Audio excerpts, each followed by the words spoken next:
And Mr. Cook, it's my great pleasure to have you because it's your first ever TV interview with Chinese media. I am happy to be here. And the headline news also goes that you come here to plant trees. And how are those environmental projects going? Our whole objective is to get to a net zero impact, meaning that if we use any paper, we want it coming out of a managed forest, so you're protected, the natural forests are protected.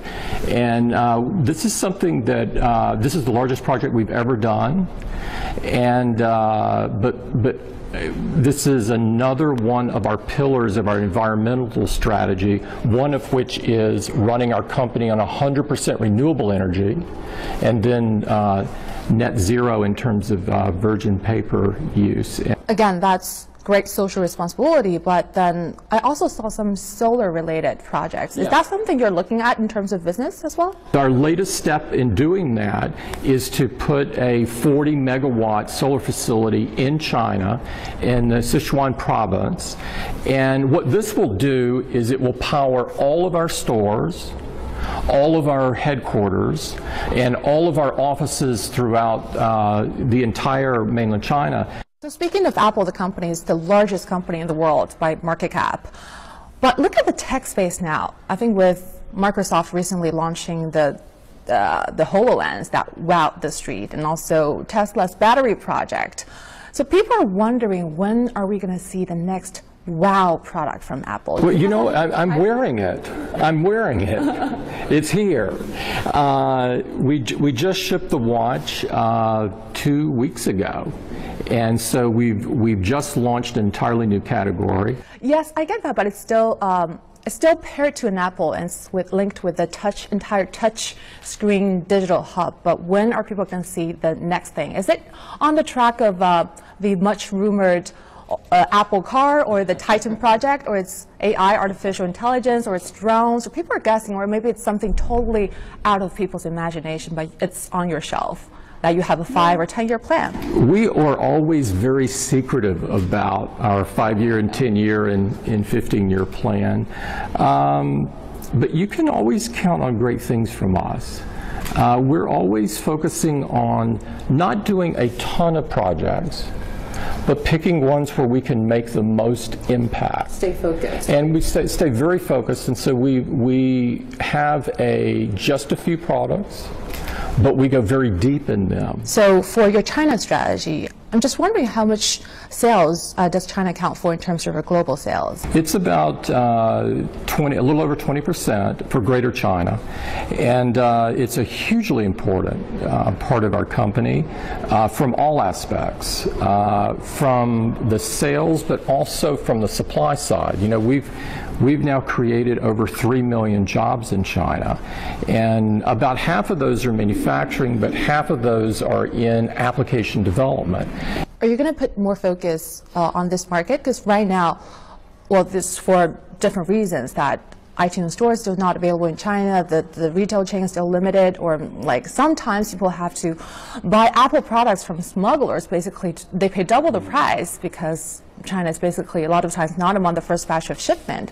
So are we going to see any kind of a shift in terms of the Apple strategy in China?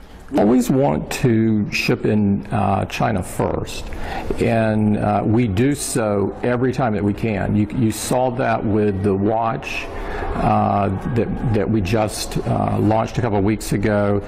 You saw that back with the iPhone 5S. We didn't make it in the initial iPhone 6, but we made it very quickly thereafter. It's just as quickly as we could do it. Do you see competition locally? There are more than 200 mobile companies in China. A lot of them are smaller than Apple, obviously, right now, but I see competition everywhere. You know, we have always had a lot of competition in every market that we've been in. You know, in the early days, and this is still the case today, in the PC market, where the Macintosh competes, we compete against a huge company called Microsoft, right. And you know that has a very large market position. Is lower cost products your strategy for emerging markets like China, or not necessarily? No, our strategy is always to make the best product. And so if we're making a smartphone, we want to make the best one. And so that's the #1 priority for us, is quality. It is not to make the most. Sometimes those two things intersect. Sometimes things come together, and making the highest quality can also mean making the most. But whenever we have to choose, there is no choice for us. It's always quality. And we never forget that. I want to say that Apple is becoming visibly more open, I guess, compared to Jobs' time. Just to name a few, the acquisition of Beats, the partnership with IBM, or the share buybacks and dividends, where you're being more vocal or open with media. And I guess none of these would be Mr. Jobs' piece of cake. Are you tweaking Apple's culture? Well, I think it's hard to tell what Steve would have done, right? And he asked you not to. And he asked me not to, and I have honored his request. But I think you do have to realize that Steve, more than anybody I've ever known, had the ability to change his mind and change it quickly. This was an incredible characteristic of him. You know, most people, most humans get kind of stuck. They make a decision and they find it very hard to move off of their point of view. He could move like this. And it was an incredible characteristic of him that I always looked up to and think it's a key behind Apple's success. And so I think it's even hard for, I don't even ask, but I think it's hard for anybody to look at a situation and say whether he would have, wouldn't have done. Do you still think of him? I think of him every day. I think of him every day, yes, of course.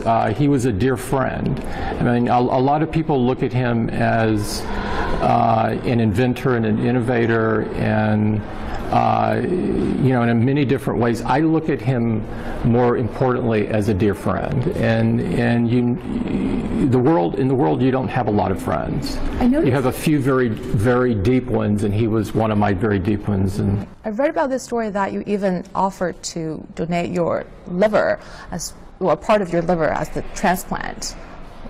Well, we were friends, and that's the way I viewed that offer. Was you know, I was, one evening I left his home and I was very distraught because I could see him not doing well, and he was waiting for a donor, and I wasn't sure it was going to happen, and he had mentioned that he had a rare blood type, and so I did some investigation and found out that if you have the same blood type, that the liver has the capability to regenerate. And so if you slice a piece of it off, my liver would have grown back. I would have been fine. I was convinced of that. And so I did make that offer, and he refused, which I think says a lot about him. You know, he cared more about not taking a risk with my health than he cared about his own life.